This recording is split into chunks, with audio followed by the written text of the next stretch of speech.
Olá, daqui é o Pedro Hipólito, este é o meu caderno A5. Hoje vamos entrar no tema Irão. É o segundo vídeo da série Irão. Podem ver o outro vídeo anterior primeiro, que vos apresenta a dinastia Qajar, ou entrar direto neste. Este funciona como uma peça autónoma, mas talvez seja mais interessante ver em sequência. Em qualquer caso, começamos a entrar na dinastia Pahlavi, que é a dinastia final do Irão. E vamos ver a história do Reza Khan, que passou de soldado a monarca, não é? É um caso raro na história da humanidade de alguém que vem de uma origem popular e se transforma num monarca. Bom, portanto, já abordei este personagem no final do vídeo anterior. Este Reza Khan era um oficial da brigada dos cossacos, portanto, que era aquela elite militar treinada por russos, que liderou o golpe de Estado em 1921 e que, em 1925, depôs a dinastia Qajar e autoproclamou-se Reza Shah Pahlavi. Portanto, ele, ao depor a monarquia, não evoluiu para uma república, expliquei o contexto disso no vídeo anterior, mas evoluiu para uma nova dinastia monárquica. A última dinastia monárquica do Irão. Foi coroado em 1926 e, tal como Napoleão, há aqui muitos paralelos. Reparem, o Napoleão também era de origem popular, foi através da sua carreira militar que conquistou o poder e depois comportava-se como um autêntico monarca. Neste caso foi idêntico. Portanto, tal como Napoleão, Reza Shah colocou ele próprio na sua cabeça a coroa, não deixando que o clero o coroasse. Portanto, o Napoleão também pôs a coroa na sua própria cabeça, não deixando que o Papa o coroasse. E, portanto, ele quer mostrar que o seu poder, ao contrário dos reis anteriores, que era um poder que vinha de Deus, ele vem da sua própria força. Portanto, o clero também olhava para este Reza Shah com desconfiança, não é? Ele não caiu completamente no Estado laico, mas combatia a influência do clero e vamos ver que combatia de formas concretas. Ele recusou usar a coroa dos Qajar, portanto tínhamos visto que os Qajar, o segundo da dinastia Qajar, já tinha a maior coleção de joias do mundo naquela altura, portanto eram coroas faraónicas, mas mesmo assim ele não aceitou, ele quis ter a sua própria coroa e mandou fazer a coroa Pahlavi, inspirada nos antigos impérios pré-islâmicos. Cá está. Ele ia buscar sempre referências antes do islamismo. E, portanto, a malta mais ligada, ainda hoje, aliás, por contraste com o Khomeini, com os ayatollahs, olhava para esta dinastia Pahlavi como uma alternativa ao islamismo. E eles vemos que ele dava sinais disso. Procurava uma coroa inspirada nos tempos pré-islâmicos.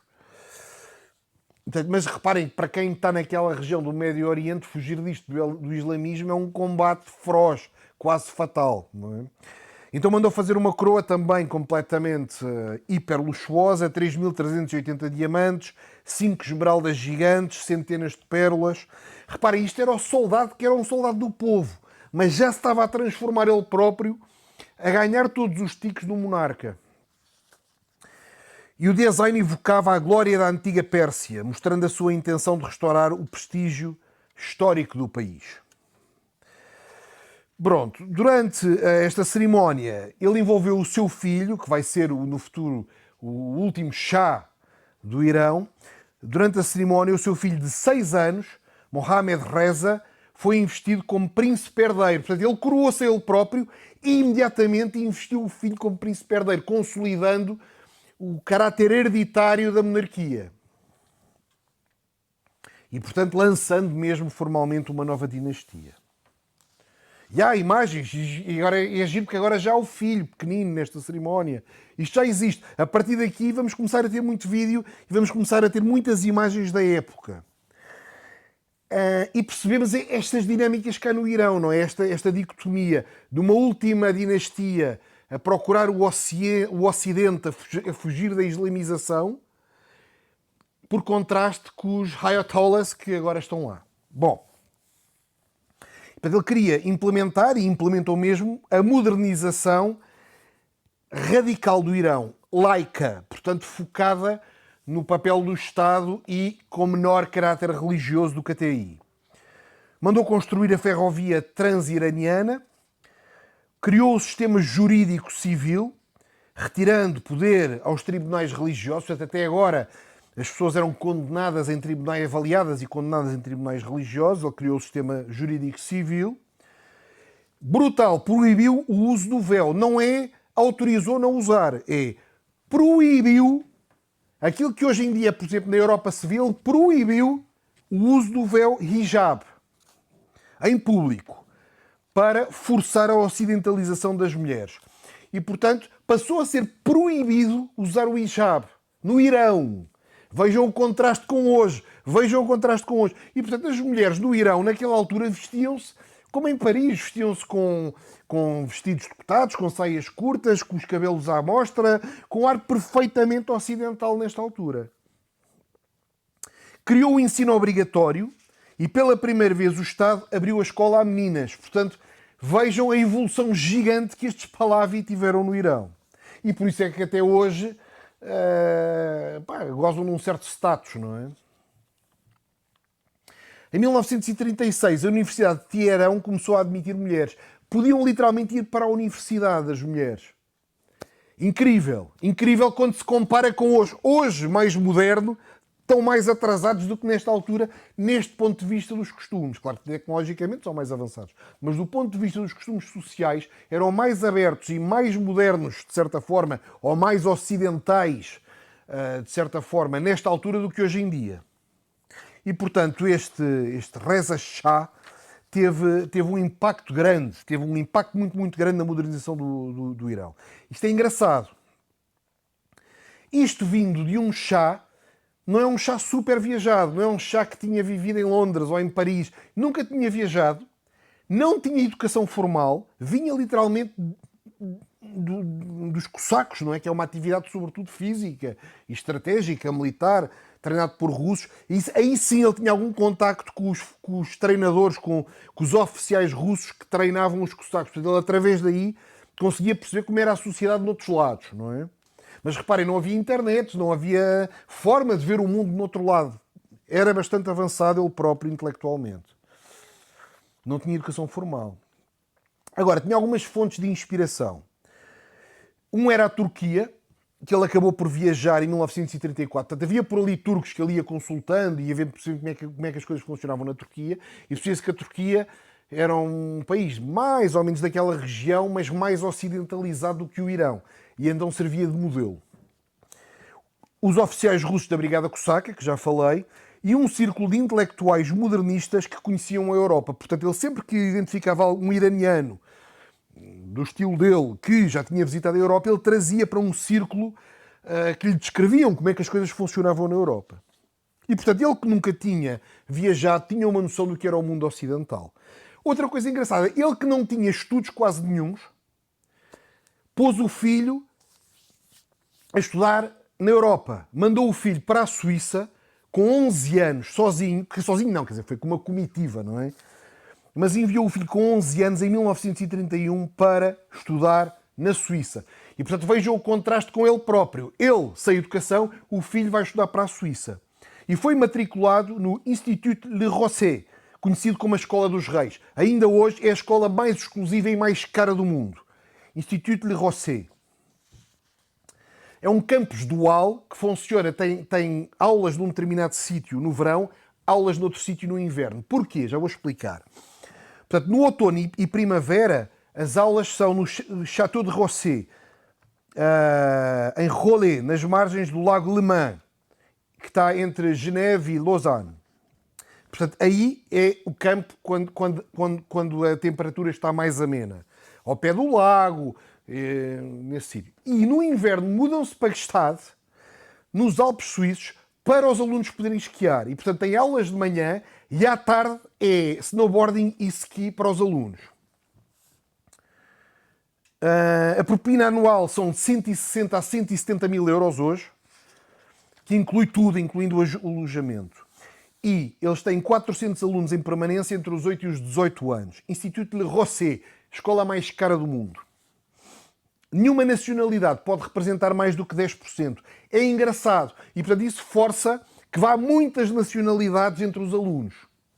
Expondo os alunos desde muito cedo, primeiro, a pessoas super ricas, a pessoas da elite mundial, que são escolhidas. Há 9 concorrentes para cada lugar, ao fim e ao cabo, para cada lugar na escola há 9 concorrentes. Portanto, não basta ter dinheiro. Se nós dissermos assim, tenho aqui 170 mil euros por ano para gastar com o meu filho, eles vão dizer, está bem, tem você e tem mais 9 para esse lugar. Agora vamos ver quem é você, qual é o seu percurso de vida, que influência tem, que nacionalidade tem, que cultura tem. Ou seja, os próprios pais e a família é avaliada para garantir que aquele que vai entrar não só traz o dinheiro para pagar a escola, mas como traz um elan cultural e de influência com ele.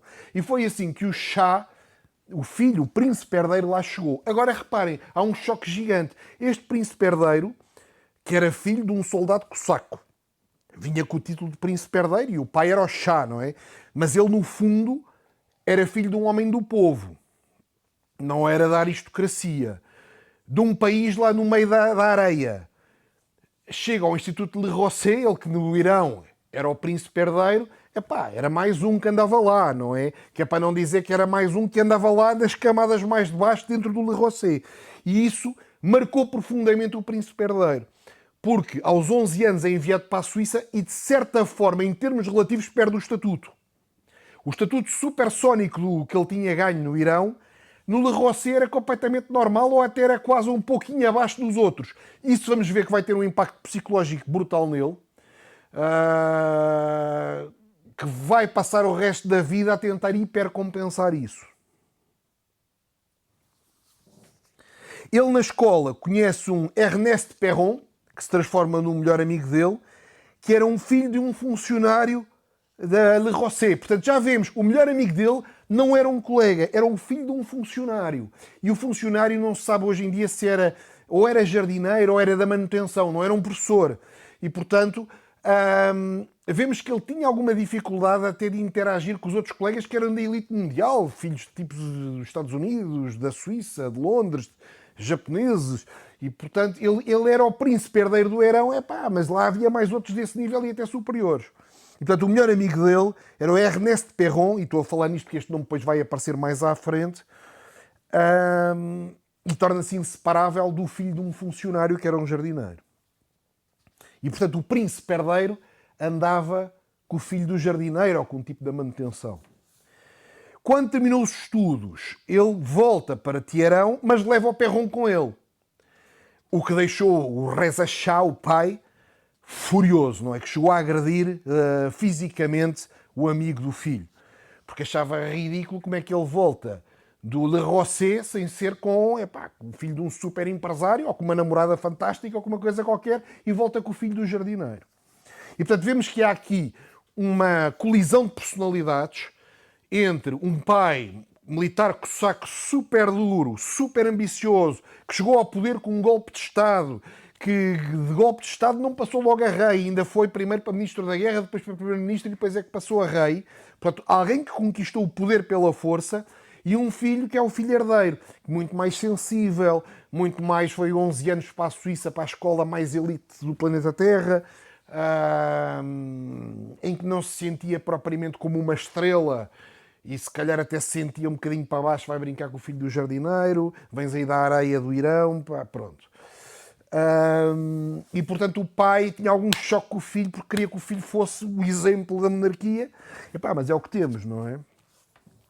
Mas vamos ver que o filho a partir daqui vai começando a ficar com uma vontade enorme, e vamos ver isso, não sei se consigo terminar neste vídeo, se no Irão 3, que o tipo vai entrar num luxo absolutamente estratosférico, que de certa forma são mecanismos de compensação da origem humilde dele face aos amigos da Suíça do Le Rosset e da personalidade do pai. Pronto, esta coisa dele trazer o Ernest Perron para casa, eu achei muito engraçado porque eu já conheço uma história que eu não vou entrar aqui, mas fica aqui a pontinha porque há pelo menos um bitoque ou um potencial bife do lombo, podemos entrar noutra altura, que é o príncipe Al-Walid bin Talal, que é o neto do fundador da Arábia Saudita e também neto do primeiro-ministro do Líbano.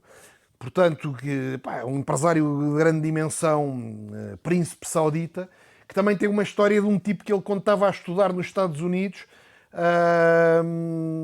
de certa forma adotou um popular americano que anda sempre com ele para todo o lado. É uma história giríssima, pá, mas eu não vou abrir agora, pá, porque isso ia entusiasmar imenso e ia nos desviar. Mas quando fizermos os sauditas, esta história lá estará.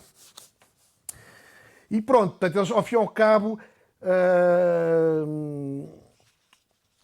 ligam-se com estrangeiros influentes. Este Ernest Perron, por viver ali naquela escola, tinha um alto nível de educação, tinha um alto nível cultural, e depois vamos ver que mais à frente, quando o príncipe herdeiro passa a achar, este Ernest Perron até vai ter influência relativa no Irão. Vai ter alguma influência no Irão, porque vai ocupar cargos relevantes e vai ser muito próximo do Shah. Epá, os seus detratores até diziam, pá, que podia haver ali uma relação, pá, de natureza, pá, pouco clara, porque é que ele volta com um rapaz com ele.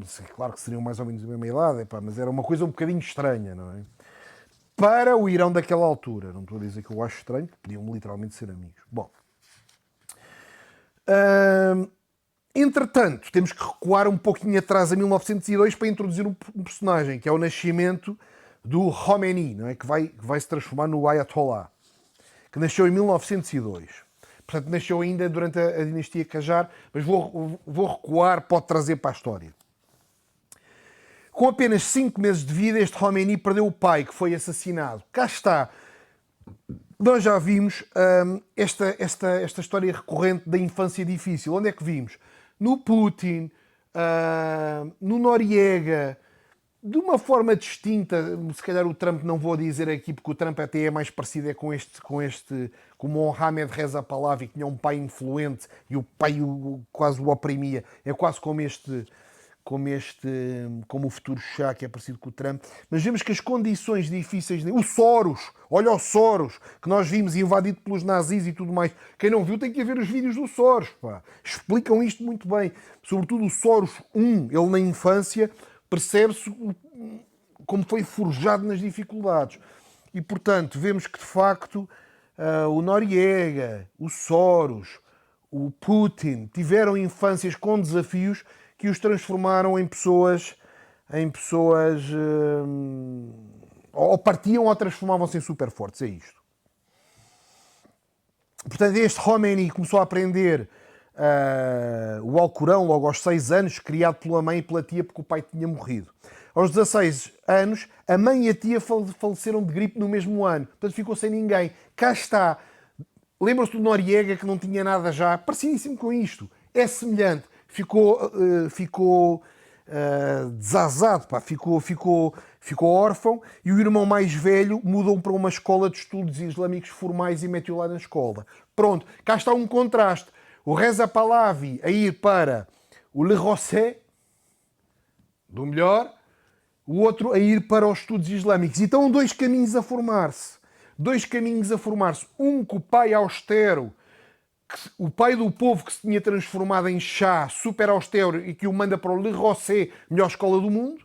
O outro, sem pai, sem mãe, sem tia, que vai para uma escola islâmica de estudos formais e, portanto, de formatação psicológica completa nestes sistemas islâmicos. E, portanto, o contraste vem daqui. Uma coisa engraçada, o próprio príncipe herdeiro Mohamed Reza nasce no ano seguinte ao Khomeini perder a mãe e a tia. Portanto, veem que ele perde a mãe e a tia e o outro nasce naquele ambiente de abundância.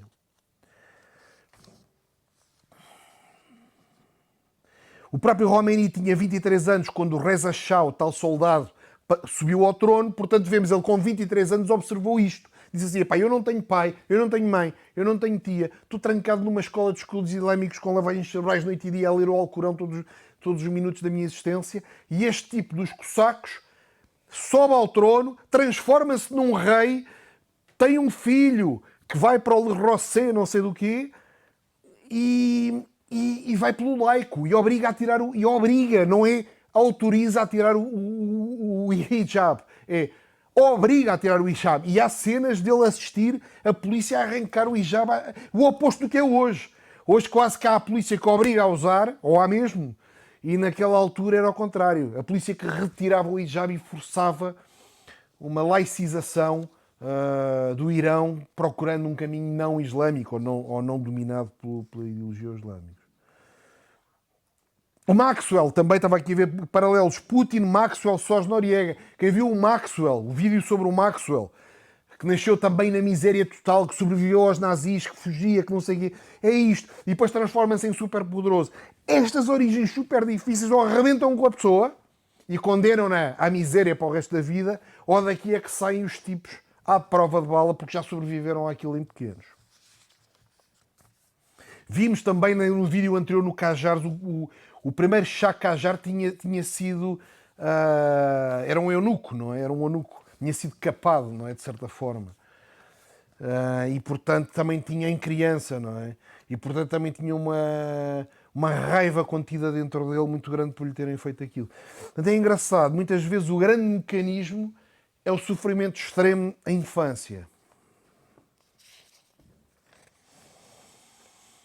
O próprio príncipe herdeiro, como eu digo, tinha mais paralelos é com o Trump, filho de um homem forte, colégio interno, o Trump também foi para a Academia Militar, este foi para a Suíça, e altas responsabilidades no futuro. Portanto, já uma coisa gira de fazermos vários vídeos, e se estiverem a acompanhar e a verem os vários vídeos, e aproveito para dizer, quem não viu os vídeos para trás, tão atuais, não estejam à espera do lançamento do próximo vídeo. Os vídeos todos anteriores que vocês ainda não viram ou que ainda não acabaram de ver, é como se fossem lançados hoje. Não estejam dependentes do vídeo que eu lancei.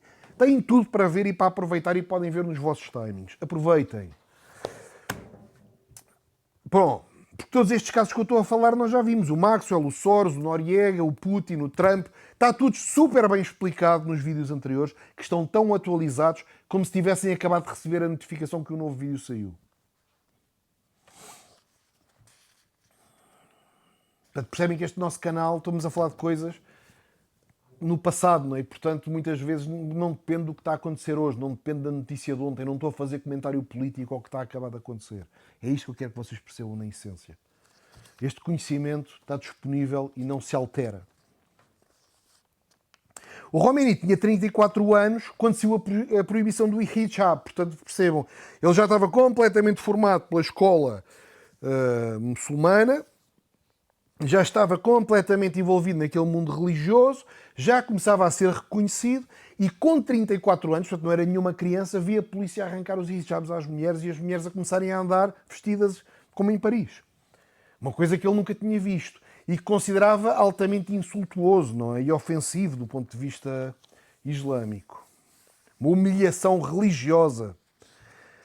E uma violação brutal da honra e da lei divina, diz ele depois mais tarde, que foi uma humilhação religiosa e uma violação brutal da honra e da lei divina, porque ele aprendia que as mulheres tinham que andar cobertas. E o Shah estava-lhes a dizer que eram obrigadas a andar descobertas. Não é que era opcional, era obrigadas a andar descobertas. Isto para ele, se calhar, era como para nós agora ser uma lei a dizer que as mulheres têm que andar em topless obrigatório. É uma coisa deste género. Uma coisa deste género. Bom... Agora, estamos aqui a falar nos anos interessantes, 36, tal. Na Europa estavam a começar a acontecer algumas coisas. O pintor austríaco também já estava ativo, não é? O pintor austríaco também estava ativo. E, portanto, em 1933, Hitler captura o poder, não é? E este Reza Shah viu na Alemanha um terceiro poder, uma alternativa. Lembram-se que, dos vídeos anteriores, eles estavam muito dependentes dos britânicos. E, portanto, ele pensou, olha, os alemães são uma alternativa para diluir um bocado o poder dos britânicos aqui no Irão e da Rússia também. E, portanto, tinha objetivos bastante comuns com o Adolf Hitler. E o Shah admirava o modelo de autoritarismo nacionalista e a rápida industrialização alemã. E, portanto, este Reza Shah era um homem forte, chegou, como Hitler vinha de baixo e chegou ao poder, conquistou o poder... um homem autoritário, tinha proximidade com os alemães. Eu expliquei no primeiro vídeo a origem da palavra arianos. Arianos porque o Irão originalmente chamava-se Arianam. Arianam significa terra dos arianos. O Irão é a terra dos arianos. Eu expliquei isto no vídeo anterior. Quem não viu pode ver o vídeo Irão 1. Explica isto bem. E a partir da Arianam evoluiu para Eran e depois para Irão. A palavra, o nome do país, não é? No Ocidente era chamado Pérsia, mas eles lá já chamavam Arianam, terra dos arianos. E, portanto, os arianos são originalmente do Irão, em termos de conceito. E, portanto, ele já tinha também mais essa ligação com o nosso amigo Adolfo, não é? O pintor austríaco. O Reza Shah aproveitou essa altura para decretar obrigatoriamente que se deixasse de usar o tema Pérsia e passou-se a usar o tema Irão. Reparem, este tema de Irão era muito mais próximo do coração dos nazis. Era muito mais próximo, porque eram os mesmos temas que lhes interessavam a eles, na Alemanha. E, portanto, o país passou a ser obrigatoriamente tratado como Irão internacionalmente, portanto, Pérsia passou a ser proibido, e, portanto, era a terra dos arianos. Em 1936, o regime nazi, através do Gabinete da Política Racial, emitiu um decreto declarando os iranianos como arianos de sangue puro. Portanto, os próprios nazis, em 1936, decretaram que pessoas do Irão, iranianos, eram arianos de sangue puro, como os alemães. Pronto. Já estamos a ver uma coisa que até faz confusão à cabeça, porque não é a nossa intuição. Não é a nossa intuição. Nós estamos sempre à espera de ver um loiro de olhos azuis. Mas é que o conceito não é esse. O conceito não é esse. O conceito não é esse. A questão é, o sangue está puro ou não está? Este é que é o conceito. Eu vou explicar isto melhor ao longo deste vídeo. Vamos ver se este vídeo sobrevive aos algoritmos. Mas eu acho que se eu não explicar isto, ninguém percebe. Porque o que é giro é entrar a fundo e perceber nas coisas. Bom, e portanto, havia arianos na Alemanha e havia arianos do Irão, ambos considerados arianos puros ao mesmo nível. Isto isentou os iranianos do Irão das leis de Nuremberg, permitindo-lhes casar com alemães e usufruir dos direitos negados aos não arianos. Portanto, um alemão ariano podia casar e ter filhos com um iraniano do Médio Oriente e continuavam a ser arianos. Isto até baralha porque as palavras são parecidas, iraniano e ariano, mas é isto. Os nazis consideravam os tipos do Irão como arianos puros, iguais a um tipo de Munique. Pronto. Quais eram as razões que foram invocadas para emitir este decreto? O tal Gabinete da Política Racial.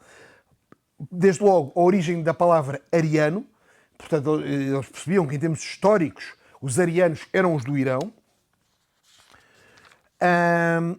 Consideravam que o Planalto iraniano como fortaleza, portanto, o Irão está muito entre mar e montanhas que isolam aquele território das invasões e de outros povos, e, portanto, que o DNA do Irão não tinha sido contaminado com outros povos. E, portanto, os nazis acreditavam que as montanhas e o clima do Planalto iraniano tinham servido como barreira natural, protegendo a aristocracia iraniana de misturas com povos semitas. Portanto, os semitas quem são? Os semitas, nós hoje dizemos antissemítico, estamos sempre a falar dos judeus, mas os semitas é toda aquela região, é os árabes todos. E, portanto, os nazis percebiam que os iranianos não estavam misturados com os árabes, por causa de, ao longo de séculos, as montanhas e a localização do terreno de forma climática, planaltos, montanhas, isolavam a mistura e o cruzamento de DNAs. Quer de povos semitas, quer de povos mongóis. Portanto, isto também, porque eu estou a falar em mongóis? Posso explicar mais à frente ou posso explicar aqui? Portanto, os nazis, o que é que consideravam? Consideravam que os povos do sul da Europa, incluindo a França, estavam contaminados com DNA que eles chamavam negroide. Portanto, por exemplo, os povos portugueses e espanhóis andaram aqui misturados com os árabes do norte, com os mouros, não é? E dessa mistura misturaram-se mesmo. portanto misturaram-se, por exemplo, no sul de Portugal e no sul de Espanha, ainda há muita cultura que vem dos mouros, como nós dizemos, Algarve, Alfama, tudo isto. Os povos misturaram-se, os nazis diziam, não, vocês andaram aí a combater os mouros, mas no meio combate também de vez em quando apanhavam uma moura, e portanto aquilo já foi misturando e já não são arianos puros. Ainda eram considerados europeus, que eram certo status, mas não arianos puros como os próprios alemães, que nunca se tinham misturado alguns, e os iranianos alguns, que eles também consideravam que nunca se tinham misturado. Claro que eu não estou a dizer que eu acredito nisto, estou a dizer, para ser completamente claro, eu estou a tentar descrever aquilo que sei sobre a política racial dos nazis. Bom, outro tema era o tema do Gengis Khan, não é? Qual era o tema? É que a invasão do Gengis Khan mongol, eles associavam essa invasão com a emergência da trissomia 21, que eles chamavam, quer dizer, mongoloides, não é? Que vinham dali. E, portanto, consideravam que o DNA de qualquer pessoa que tivesse tido contacto com essas invasões do Gengis Khan podia estar contaminada com DNA mongol. E por isso é que eles, por exemplo, consideravam os povos eslavos como sub-humanos, não é? Untermenschen, que significa sub-humanos, ao fim e ao cabo. Eles consideravam que russos, polacos, húngaros estavam todos contaminados com DNA mongol e, portanto, eram sub-humanos e só serviam como uma massa biológica para servir os arianos. Isto é o que eles acreditavam e que eles defendiam. Bom, estamos aqui a aprender um bocadinho para encher a popa quando fomos ao vídeo do H. Esta parte não tenho que voltar a explicar porque já fica claro para quem tiver a ver isto. Só tenho que dizer, vejam, é engraçado, no Irão 2, vejam o Irão 2 que isto está lá muito bem explicado. Bom, e portanto os nazis conviviam muito bem com os iranianos. Curioso. É surpreendente, não? Eu acho isto surpreendente. E, portanto, para os nazis, ser europeu era uma questão geográfica, mas ser ariano é uma questão biológica. Estão a perceber isto? Há arianos não europeus e há europeus que não são arianos. Mesmo um russo loiro de olhos azuis não é ariano, porque está contaminado com DNA da Mongólia. Ok? E, portanto, eles preferiam um iraniano que consideravam de linhagem pura a um europeu do sul que consideravam mestiço. Já expliquei que a França era considerada uma nação negroide viciada. Os eslavos do leste europeu, apesar de serem brancos, olhos claros, cabelo claro e europeus, eram aceitos como europeus, eram classificados como Untermenschen, que são sub-humanos e que só servem para servir os arianos germânicos. Portanto, eles falavam muito nisto da ameaça mongoloide, invasões históricas de grupos como os mongóis, os tártaros, que tinham deixado uma marca genética no leste europeu. E, portanto, os nazis tinham imenso medo da contaminação genética do DNA. E tinham a teoria que a União Soviética era uma mistura de sangue judaico com as massas eslavas asiatizadas. Asiatizadas significa a ameaça mongoloide, portanto, que tinham DNA contaminado pelas forças do Gengis Khan. Portanto, o Reza Shah encaixava-se aqui bem. Dizia assim, eu tenho uma ameaça, lembram-se que viram o vídeo anterior, ele estava quase semi-colonizado pelos ingleses, de repente aparecem uns gajos que nem sequer gostam muito dos ingleses, mas que gostam do Irão. E que têm maquinaria, que têm tecnologia, que são até parecidos com ele no sentido autoritário. Ele diz, olha, cá está o meu aliado natural. É a aliança dos arianos. Os arianos germânicos, da Alemanha, os ariânicos do Médio Oriente, que é o Irão. Pronto. É a aliança dos arianos. E é giro que os próprios nazis reconheciam isto nas leis raciais. Isto é que é curioso, pá. Portanto, um nazi iraniano loiro de olhos azuis, não sei o quê, podia perfeitamente casar com um iraniano com um ar do Médio Oriente e o filho deles era ariano, puro, não contaminado. Reza Shah utilizou este estatuto para reforçar a soberania nacional, procurando diminuir o controle britânico sobre o petróleo e a infraestrutura do país. Portanto, tínhamos visto no último vídeo o tema da APOC, não é? A APOC, que é a futura BP, expliquei isto no vídeo anterior. Esta APOC, entretanto, já tinha mudado de nome, porque dava jeito mais que tivesse o nome. A APOC significa Anglo-Persian Oil Company. E passou para IOC, que é Anglo-Iranian Oil Company. Portanto, ele proibiu a utilização da palavra persa e a própria companhia teve que mudar de nome. Passou a chamar-se IOC. Ele quebrou, portanto, o Reza Shah quebrou o monopólio. Lembram-se que havia um monopólio, que expliquei no vídeo anterior, da IOC, ex-APOC. E, portanto, cancelou unilateralmente o contrato de monopólio da IOC. Reparem que esta companhia é que se vai transformar na BP, British Petroleum, onde nós pomos gasolina nos carros. É uma companhia que estava a ficar riquíssima e eu expliquei no vídeo anterior o modelo de negócio, não vou voltar a explicar porque já está explicado no vídeo anterior. Como é que a BP, que foi IOC e antes disso era APOC, enriqueceu de forma brutal em um curto espaço de tempo. Está explicado no vídeo anterior. E isso deixava este Reza Shah, que devia receber umas massas valentes da IOC, insatisfeito. Podia ser de receber umas massas valentes, mas os bilhões vão para Londres. Então ele cancelou unilateralmente o contrato exclusivo da IOC. Eu expliquei no vídeo anterior que ele tinha 16% dos lucros, mas tem que ver mesmo o vídeo anterior para perceber qual era o problema destes 16% dos lucros.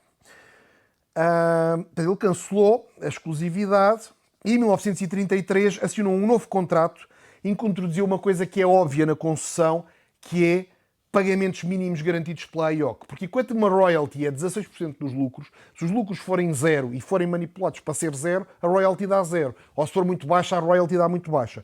Então é preciso introduzir nesses contratos alguma forma de recurring, alguma forma de um contrato que tem um mínimo garantido de pagamentos para minimizar a possibilidade de a contraparte manipular o contrato. Vejam o vídeo anterior. Ele fez isto, claro que os ingleses não gostaram. Tinham um contrato fabuloso que foi rasgado e destruído e acho que ele queimou o contrato visivelmente à porta do Palácio do Shah, uma coisa do género, fez um espetáculo com isso. Claro que ele queria mandar um recado para os alemães, não é? Ele queria, naquela altura não havia internet, mas se o espetáculo fosse o suficiente, alguém ia tirar uma fotografia e levava. Algum alemão que andava por ali. E ele começou entre 34 e 38 a contratar massivamente empresas alemãs para grandes obras de infraestrutura, incluindo a ferrovia transiraniana. Vem daqui as Siemens, por exemplo. Okay? A Alemanha tornou-se o principal fornecedor de maquinaria industrial. Ao trazer técnicas alemãs, o Shah também pretendia criar uma elite técnica iraniana. Portanto, havia uma colaboração em que os nazis treinavam os iranianos nos temas técnicos. Eu já expliquei no vídeo anterior que ele não conseguia controlar a APOC porque ele não tinha engenheiros de petróleo, não tinha auditores, não tinha contabilistas, não tinha técnicos para investigar as atividades das companhias que operavam no Irão. E, portanto, ficava vulnerável àquilo que lhe diziam. Os nazis treinavam-nos e, portanto, começaram a haver milhares de engenheiros e de especialistas, contabilistas, auditores, não sei o quê, nazis alemães, no Irão, que iam treinando a elite iraniana para conseguir combater a superioridade técnica britânica. O Shah começou, portanto, a partir do momento que rasgou o contrato de exclusividade, a vender petróleo iraniano aos alemães e começou a equipar novas refinarias com tecnologia alemã fora do controle da IOC. Portanto, a IOC estava a produzir e a explorar o petróleo, mas os britânicos iam vendo que eles estavam a fazer obras que iam ser futuras refinarias. Reparem que isto deixava fortemente desconfortável. Os ingleses tinham ali uma companhia que estava a transformar numa das companhias mais rentáveis do planeta Terra. Em 1939 já havia milhares de alemães a viver no Irão e com atividade profissional próximo dos campos de petróleo onde trabalhavam os britânicos da IOC. E, portanto, isso começou a chegar a Londres e eles emitiam uma ordem do Reza Shah expulsar todos os técnicos alemães do Irão. Em 1941, o Shah rejeita explorar os técnicos alemães. Portanto, rejeita a ordem de Inglaterra, o ultimato, e rejeita isso e deixa os alemães continuarem a trabalhar. O que acontece? Tem um ataque surpresa. Sem qualquer declaração de guerra, forças britânicas associadas a indianos atacam o Irão. e lançam um ataque coordenado ao amanhecer. Pelo sul, por via naval, e por oeste, atravessando o Iraque. Alvo, ocupar Abadan, onde se encontrava a maior refinaria do mundo na altura, que era propriedade da AIOC. Portanto, estas forças britânicas ocuparam a região onde estava a maior refinaria do mundo, propriedade da AIOC, que era propriedade britânica. E, portanto, cercaram a refinaria para dizer, epá, alemães, ainda não há aqui militares alemães, mas estavam a ter a ideia, acabou porque nós ocupámos isto. 80 horas de combate ainda, mas os iranianos renderam-se. Isto para o Reza Shah, que tinha a origem cosaca, foi uma humilhação total. Demorou 80 horas a tomar conta da maior refinaria do mundo. E, portanto, as forças iranianas não foram capazes, ou não quiseram, ou não estavam preparadas para resistir ao exército britânico. Quando isto aconteceu, o que acontece? Os soviéticos invadiram pelo norte. Dizem assim, ok, mas agora os britânicos estão a invadir aquilo, então também invadimos. E então invadiram os britânicos pelo oeste e pelo sul, e entram pelo norte os russos. E então Teherão fica cercado. Portanto, o Reza Shah tinha uma opção, que era, ele próprio já não era credível que passasse a ser pró-aliados, porque reparem, nós estamos a falar na Rússia, e os britânicos, de certa forma, eram aliados porque eram opositores dos nazis. O que estava a acontecer era uma nazificação do Irão. E britânicos e russos estavam do mesmo lado, que eram inimigos da Alemanha. Invadiram o Irão. O Shah já estava demasiado conotado com as políticas arianas, com a relação com o nosso amigo Adolfo, e ele percebe que só havia uma solução, que é ele próprio abdicar, mas deixar a monarquia continuar. Então ele abdicou, e ao abdicar automaticamente o seu filho, Mohammed Reza Pahlavi, com 21 anos, passou a ser o Shah. Isto era razoável para a Inglaterra, porque aquele miúdo era o miúdo que tinha estado na Suíça. Era completamente diferente do pai. Não tinha nada a ver com os nazis, quer dizer, não tinha nada, não é bem assim, mas de certa forma era educado na Suíça com uma cultura de uma escola multicultural, completamente aberto, completamente pró-Ocidente, Tinha vivido até aos seus 18 anos na Suíça, não é? Portanto, até voltou de lá com um rapaz com ele, não é? Portanto, era um tipo muito mais liberal do que o pai cosaco. E pronto, portanto, eles aceitaram a transição e que vai ser o objeto do próximo vídeo. Este Reza Shah teve que sair finalmente do Irão, vai acabar no exílio, na África do Sul, onde morre em 1944. Portanto, ele acabou por estar no exílio a ver o seu Irão a ser utilizado para servir russos, por exemplo, que ele odiava, não é? A ver o seu Irão invadido por ingleses e os técnicos alemães tirados de lá. Ele acabou assim numa fase um bocadinho difícil, mas conseguiu, através da educação que deu ao filho, que ele fosse aceito no Ocidente. E, portanto, este homem que não tinha nem educação formal, nem vivência de mundo, antecipava as coisas, de certa forma antecipava as coisas e criou as peças para o filho poder viver e operar no mundo pós-Segunda Guerra Mundial. Portanto, já percebemos o desenvolvimento da British Petroleum, já chegámos ao último Shah, que vai ser o objeto do vídeo Irão 3. Deixem comentários, vamos ver o que é que vai acontecer naquela região. Julgo que os Estados Unidos já não vão ter muito mais alternativa se não fazer alguma coisa. Vamos acompanhando em conjunto. Um abraço, até ao próximo vídeo.